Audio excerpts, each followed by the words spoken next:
Pagmamahal, pag-usapan natin yan. Okay, magsimula tayo sa matamis ba magmahal or bitter magmahal. Marami kasi nagsasabi niyan. Una sa lahat, depende yan sa minamahal mo. Kasi kung hindi naman masaya ang relationship nyo, hindi yan magiging matamis. Kung hindi ka masaya, iwanan mo na siya. Simple lang yun, simple lang. Napakasimpleng konsepto ng mga tao na kapag nagmahal ka, masaya ka agad. Hindi rin. Kaya nagiging bitter ang mga relationship nyo kasi hindi nyo pinapahalagaan ang minamahal nyo. Or sadyang, gago lang talagang kasama nyo. Anyway, minsan, ang pagmamahal nagiging one way imbes na two way. Hindi dapat ganun. Kapag nagmamahal ka ng ikaw at siya, nagmamahalan kayong dalawa. Hindi pwede ikaw lang, bigay ka lang ng bigay, tapos siya tanggap. Hindi pwede yan. And, hindi rin pwede yung ikaw lang rin ang tanggap kasi parang gago ka lang rin, di ba? Yan ang gamit mo lang. Tapos, hindi pa rin dahilan na wala kang maibigay. Wala kang anong term na yun? Wala kayong may paglilingkod sa relationship nyo. Hindi rin pwede yan. Hindi pwede yan. Kahit simpleng effort lang. Babe, may umbrella ka na ba? Babe, may sipon ka. Ito, panyo. Babe, masakit bang tiyan mo? Ito, kamot. Diatabs. Para mawalang sakit. Mga simpleng ganun lang, babe. Nakakain ka na ba? Babe, sabay tayo matulog. Simpleng ka lang. Hindi mo kailangan umabot ng point na bibilan mo siya ng helium balloons, tapos candlelights. Pwede naman. On special occasions.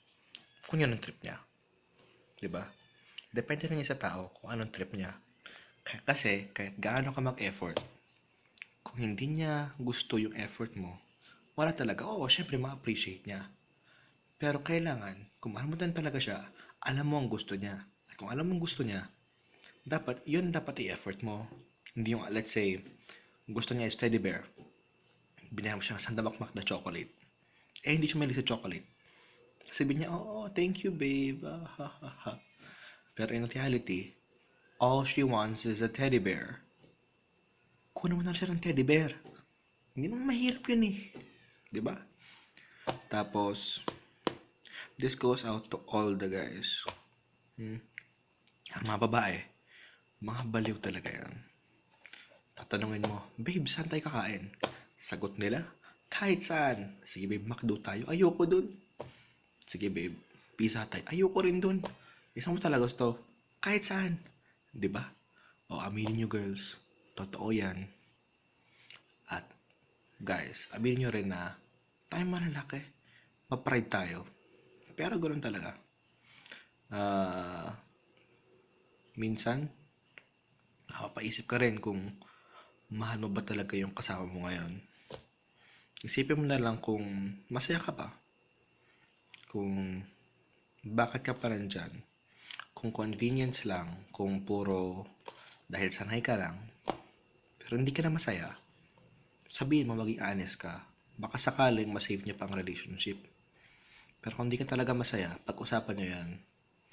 And if worst comes to worst, move on na lang. Hindi yung pinagtalok ko nyo sarili nyo. Diba? Well, that's part 1 sa pag-usapan ko ngayon kasi ang pagmamahal malawak na topic yan. Sobrang malawak na topic yan. Hindi pwedeng sa isang video lang ma-explain ko na kagad kung ano pagmamahal. Yun lang isa sa mga input ko. Thank you guys for watching and yun lang, bye-bye.